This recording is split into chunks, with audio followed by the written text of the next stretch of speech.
Alrighty, so I've been meaning to do this guide for a few days now. I just been getting sidetracked playing the game, and DC Fandom was yesterday, and I got sick 2 days ago. So let's get into it. To access the Garden of Genesis raid, you need to complete side quests in Eden Grove until you get to a final step called Diseased Migration, which will take you to the upper right corner of Eden Grove. It will instruct you to talk to Percy Elwood, and she will reward you with a hammer called Lifebreaker. After this quest, she will give you a tuning orb to access the Garden of Genesis raid, and then we'll be on to the raid. So in this raid, you will be fighting Angry Earth enemies. Angry Earth enemies are weakest to fire and slash, and strongest against lightning and thrust. So the best weapons to bring into this raid are going to be your axe, your sword, your hatchet, and your fire staff. They will have extra resistances against bows, spears, muskets, rapiers, and some of the sword ability. The hammer is neutral. So in order to complete this raid, you're 100% gonna need a tank. If you really want to do it easily, you're gonna need a tank and a healer. Without a tank and a healer, this raid is gonna be a pain in the ass. Without one or the other, it's also gonna be a pain in the ass. So make sure you have a tank and a healer before you start. For your 3 DPSs, it is best to just go full fire staffs, have 3 mages come in with you. It'll be a breeze. But if not, of course, if you have some slash users, just make sure you don't bring nobody using thrust. Alright, so now that you got your team formed, you know which weapons to use, you know what the Angry Earth are weak against, let's get into the raid. So as you're walking through the raid, you're going to run into these hives that spawn Genesis Fiends. Your tank should be aggroing all the Genesis Fiends, and your team should be focusing on destroying the hives immediately. Do not fight the Genesis Fiends because they will keep spawning and you will be wasting your time. As you're going through the first encounter of the raid, you're going to walk into a hallway, make a right down the stairs, kill all the enemies in the room, kill everything until you get to the back wall where it's going to have you pick up some blighted seeds. After you pick up the seeds, you're going to go back up the stairs the way you came down. In the next room, there will be your first boss. Now, the first boss in the raid is going to be Taxodius. Taxodius is just a big ass damage sponge. Have your tank pull his aggro the whole time, your healer heal you, and you just dodge the stupid stuff. Even if you're the tank, his attacks are very telegraphed. He is super duper easy to kill, probably one of the easiest raid bosses.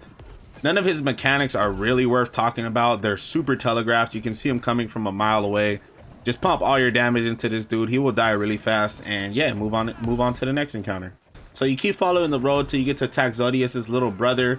You'll see him in a swamp. He is fire resistant, but it doesn't really matter. He still dies very easily. After you kill this guy, there is a shrine behind him where you have to cleanse the blight seeds you picked up. After you do that, you keep going forward and you run and plant the blight seeds into the floor. They will instantly grow a tree out the floor, and this is where the next encounter starts. You need to defend this tree. If the tree takes too much damage, you will fail the encounter. It does have a good amount of health, but make sure you guys are defending the tree. So after you're done grabbing the tree, you keep moving yourself through the raid, grab any chest you see, kill the monsters. There's no more mechanics until you get to the first main boss. So the first main encounter in the raid is going to be the Caretaker. This encounter is really simple and easy if you know what to do. He basically has a few attacks. One of his main attacks is this little whip he shoots out of his arm. Make sure you dodge this whip or it will do a lot of damage to you. And after that, you get his health to about 60% and he will start to channel a cage around himself. Once he channels this cage, it's gonna lock everybody inside, so make sure your whole team runs to the center to be inside of the cage. You don't want no one outside of the cage. Once the cage is up, your whole team needs to spam heavies to break his stamina bar so he does not instant wipe the whole entire team. You cannot survive his nuke. You will die, your whole team will die, and you will fail.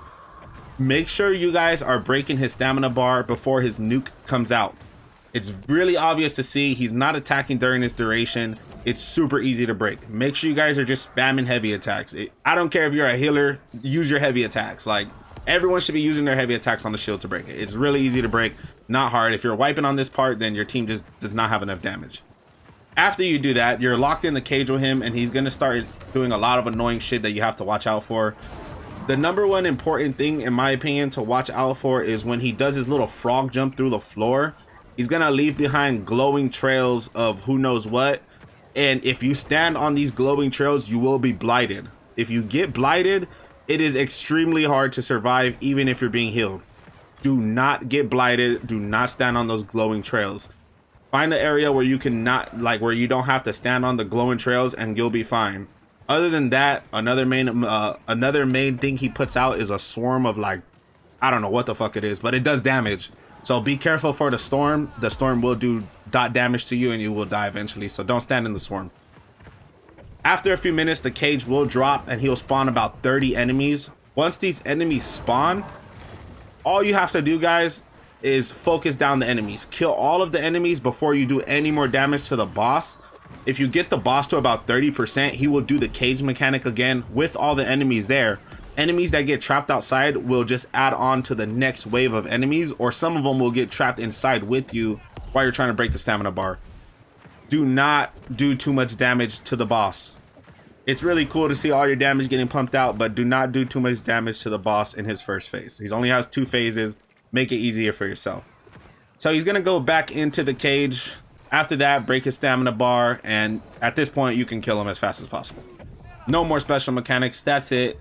He's dead. Make sure you grab your chest and move on with the raid. Kill all the enemies, and eventually you will end up at this fire torch room that requires you to use your Azov staff. Make sure the lowest DPS on the team picks this up. You will have to carry this fire staff the entire way into the next room and into the secret room. So make sure the lowest DPS picks it up, and do not put the fire staff down until I say to put the fire staff down. Do not put the fire staff down. It's a mistake a lot of people make. So grab the fire staff, walk out of the room. Soon as you walk out of the room, to avoid aggroing any of the enemies, have your whole entire team hug the left side wall. And this is where you're going to make it to the secret room. Keep hugging the left side wall all the way around past the door that you need to go through. Keep going a little more, and on your left hand side you will see like a little secret passage to go through. You can't really see it until you're close to it. Go through it, and then you'll see branches on the wall, a bunch of leaves on the wall to burn down. Burn them down with the torch. Make sure you guys kill the enemy, then walk back out of the room into the main hall where you had to avoid the enemies. Keep hugging the right wall and go back through the door you need to go through. It's going to be on your right hand side. You already passed it going to the secret room. Make a right into that door. You need to carry the torch from that side of the hallway to the whole complete other side where there's a door blocked by a big boss. Have your team kill all the enemies on the way. Carry the torch, and when you get to that little mini boss, have your tank aggro all the enemies so you can just walk up to the door and burn it. After you burn the door, do not put the torch down. Walk it to the chalice, look, big ass chalice bowl, whatever the fuck. Walk it to that, light that, and then put the torch down. Go and help your team, and you guys are done with that encounter. So once all the enemies are dead, the bowl is lit, comes the next part, and this part is really simple. You're basically just gonna kill everything. Make sure before you go down the stairs to kill the archer, you aggro everything you can that's not the archer, because aggroing the archer with all the enemies is gonna be a pain in the ass to kill for you. It is not worth it, trust me. Just aggro everything else, have somebody pull aggro, and then kill the archer last. So after the archer is dead, you make your way down the room and you finally get to the boss room. Now the boss of this raid is super duper easy if you know what you're doing. Aside from all of the obvious stuff that the boss is gonna do, there's 2 mechanics you need to look out for. The first one is gonna be, she's gonna like shoot a little tendril line to you. After a few seconds of her channeling, it'll put a big ass pool on the floor that does damage over time. This damage hurts. It is easy to miss it. It's easy for your team not to see it if they don't know it's there.